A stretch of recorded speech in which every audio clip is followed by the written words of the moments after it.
Hello everybody, welcome to our scenario review for the Weaver of the Cosmos. This is the final Mythos pack in the cycle. In this video we're going to be talking about this the Weaver of the Cosmos, as well as our thoughts on the entire cycle together. So, Weaver of the Cosmos, it's a big boss fight against none other than Ashlanaka, the big spider, who is, coincidentally, or maybe not, the Weaver of the Cosmos. Oh, she is. That's why they named it the Weaver of the Cosmos, Justin. Yeah. Oh my god, look at that. It's crazy. Theme 5. Yeah. So what do you think of the theme of this one? Let's start there, as we always do.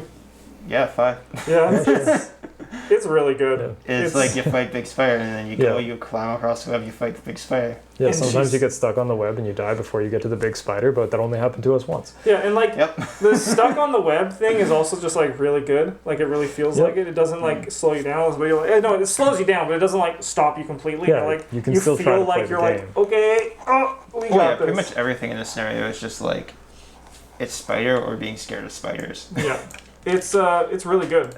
They crushed it on this one.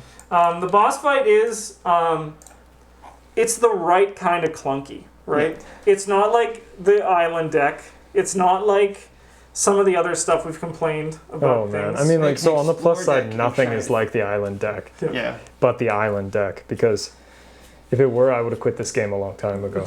Yeah. Like I don't get me wrong, I love most of the LCGs these guys put out, but sometimes the island deck, like. Fuck. That was a miserable scenario. Yeah. So this one it's like the fun kind of clunky where you have the big spider webs, and it gives you also that kind of feedback where when you kill a leg and it disappears, she's getting smaller, right? Like it provides that as well. Yeah. And you have the really sweet Ashlanaka card, which is when she's flipped over and she's borderless on that side, and you're like, dang. It makes a big picture, and you're just like, yeah. It's a big spider. That's why I wanted to fight. Yeah, and it also is really easy to like play like with the spinning stuff. Like it's a little bit like you just they design the cards perfectly. You just put your hands on it.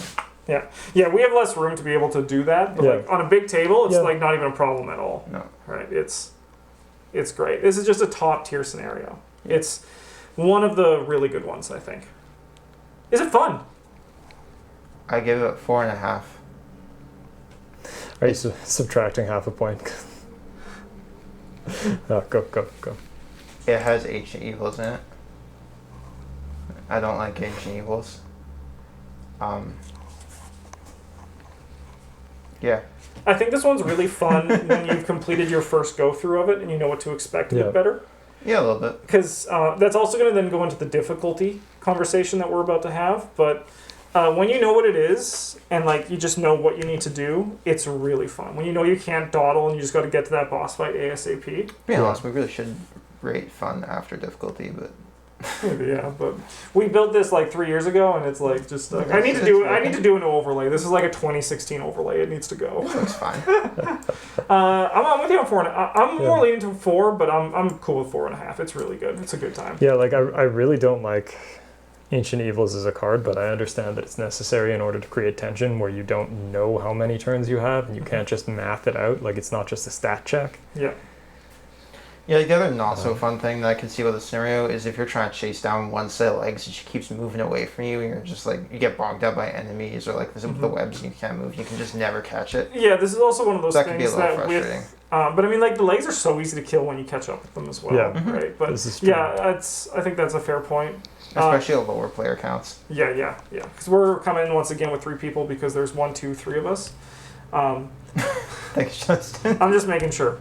I've been losing that a bit. But yeah, I think a 4.5 is good. You for that, Brand? Yeah, sure. All right. Is it difficult? Well, how many scenarios have we lost before we even finished Act 1? This one? Because it's like this one. And the train one once, probably. Yeah, that one time is because like we just had a really unfortunate series of events. Yeah, we also didn't like I feel like this is I actually think this one is easy. I don't think it's that hard. I think it's on the easier side for like final boss fights, and then we just like got really and that's what I'm saying. Like I feel like when you know what you need to do, which is stay together, and then get to the bottom ASAP. Which is really something we should just do more when we play as a group. Yeah, but I mean, like, Then how do you trigger your lone wolf? Come on. You play green characters designed to stay alone.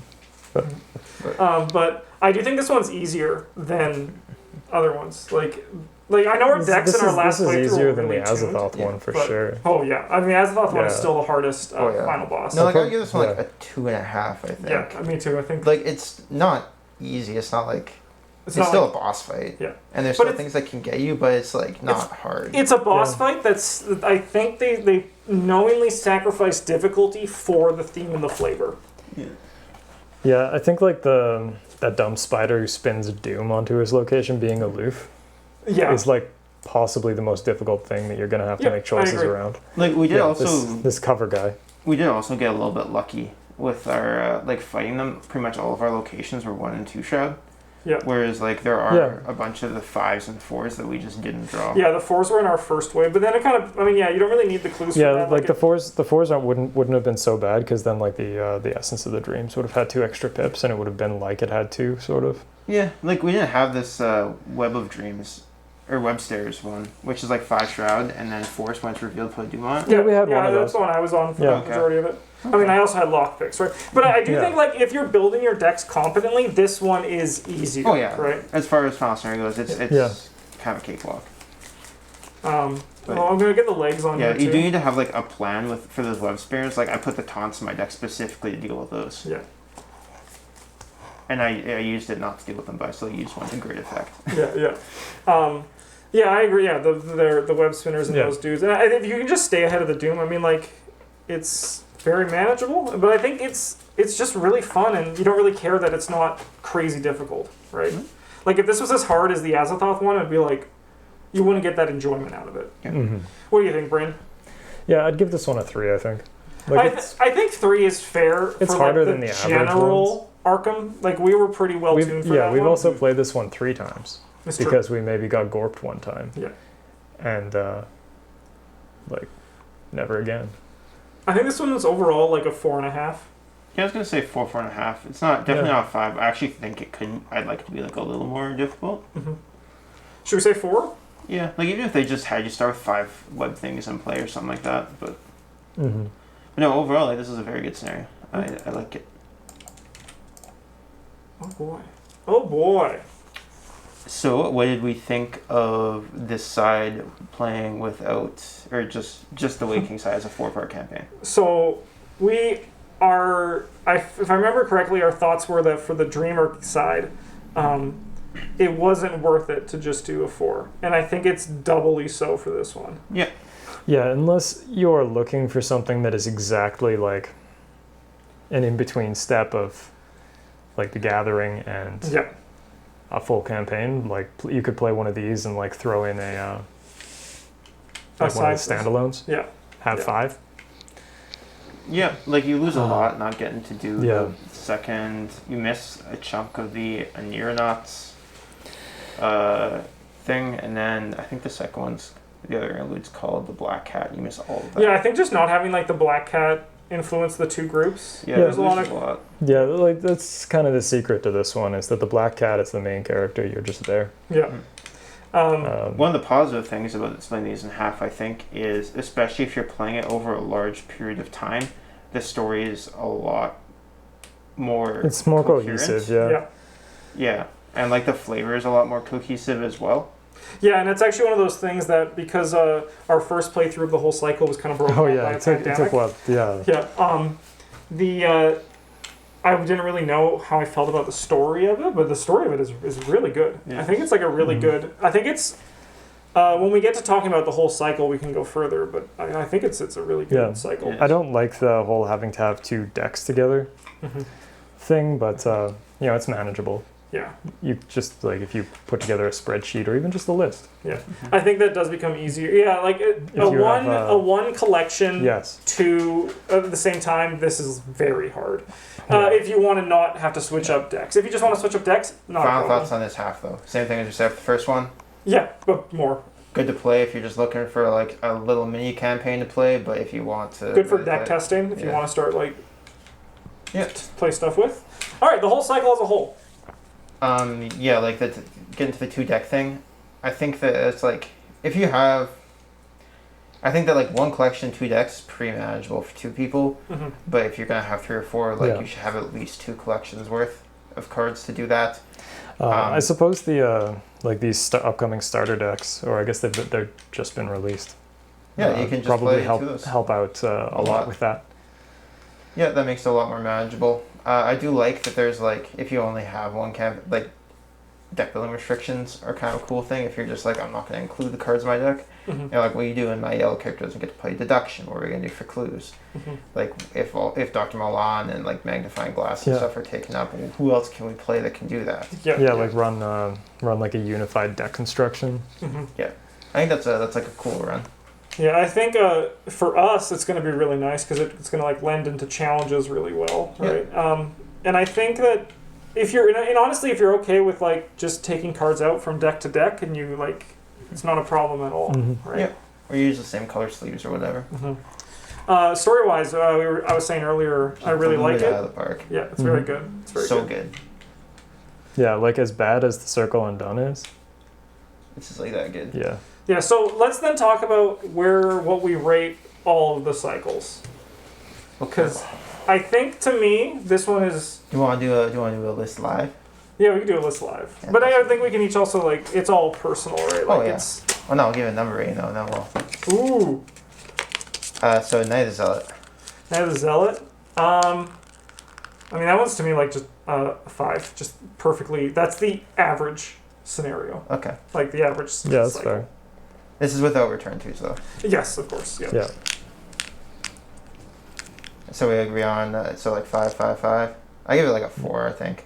There's some things I don't like. Yeah, like the It's fine for the first The time. Devourer Below really sucks. the Devourer Below does really Yeah, and suck. the Gathering once you've played the game is like.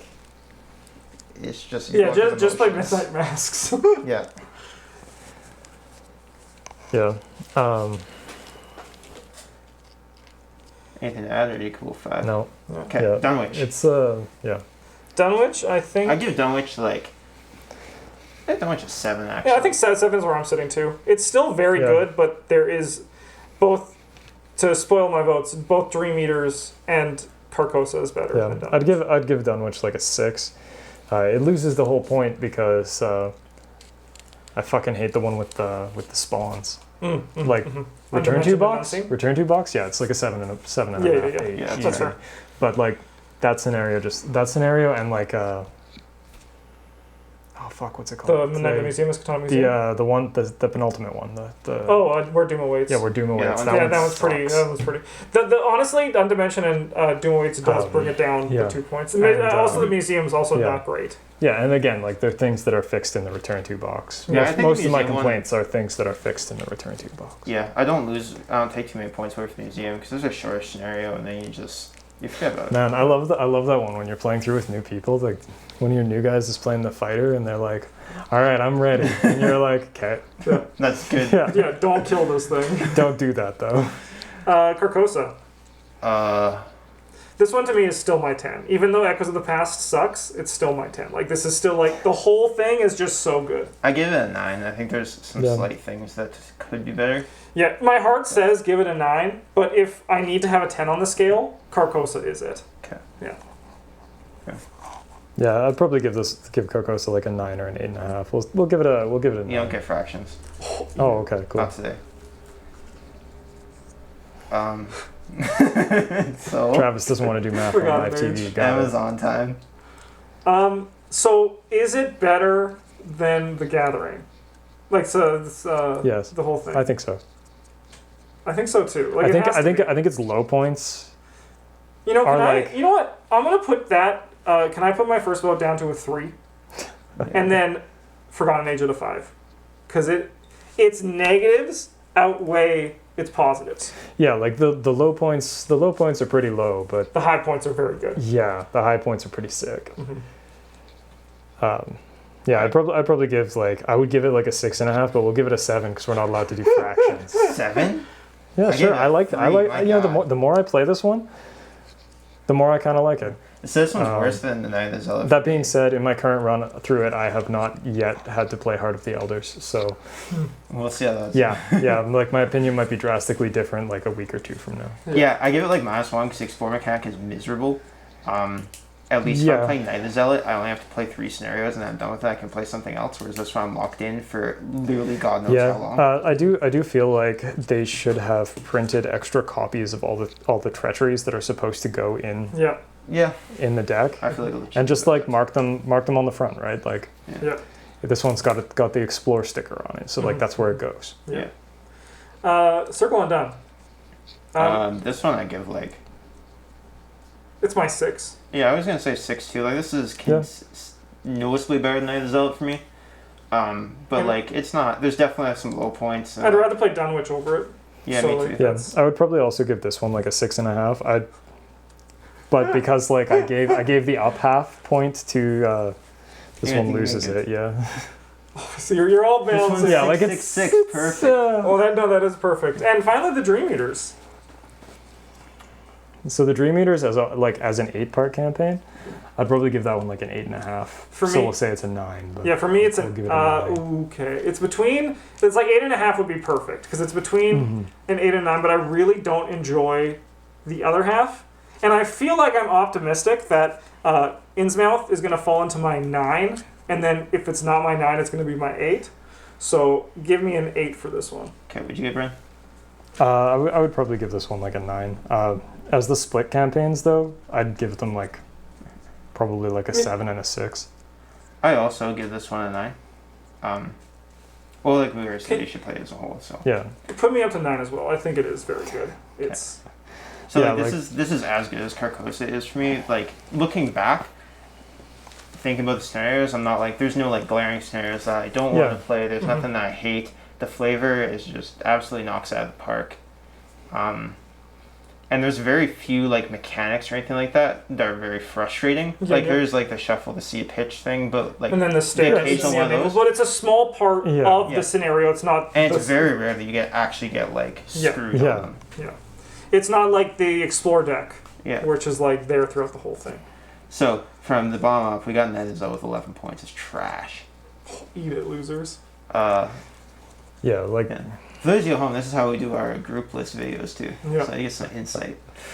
Yeah, obviously, like with return 2 boxes, the scores are completely different. But. Oh, absolutely.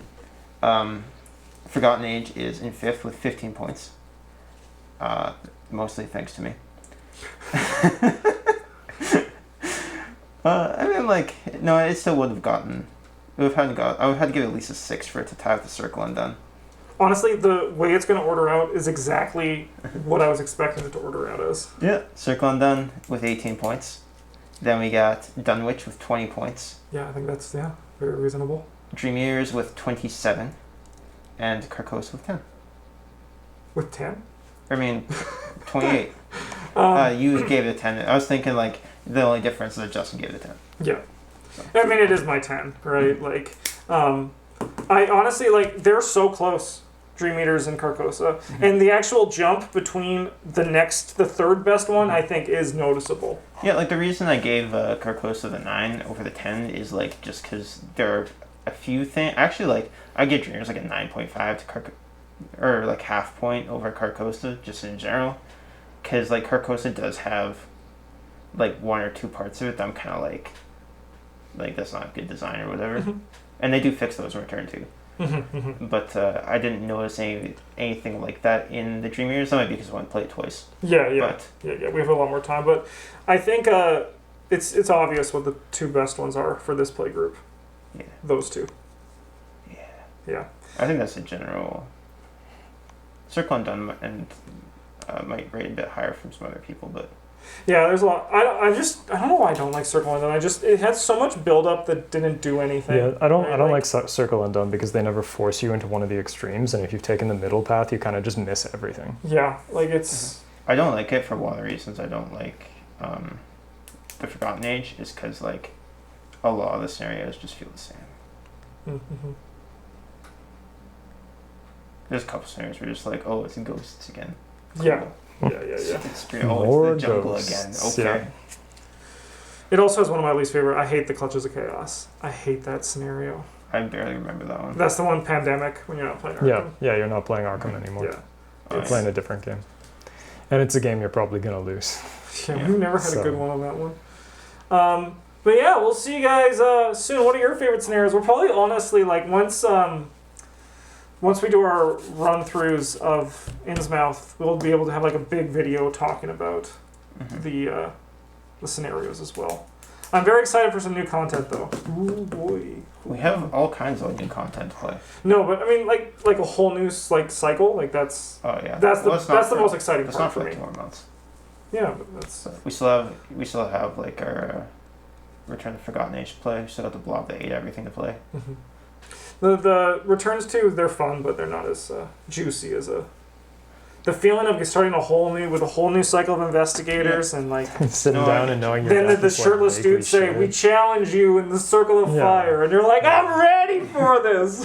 Let's go." Thanks for watching, everybody. You guys have a good one. We'll see you all very soon. And as always, GG's.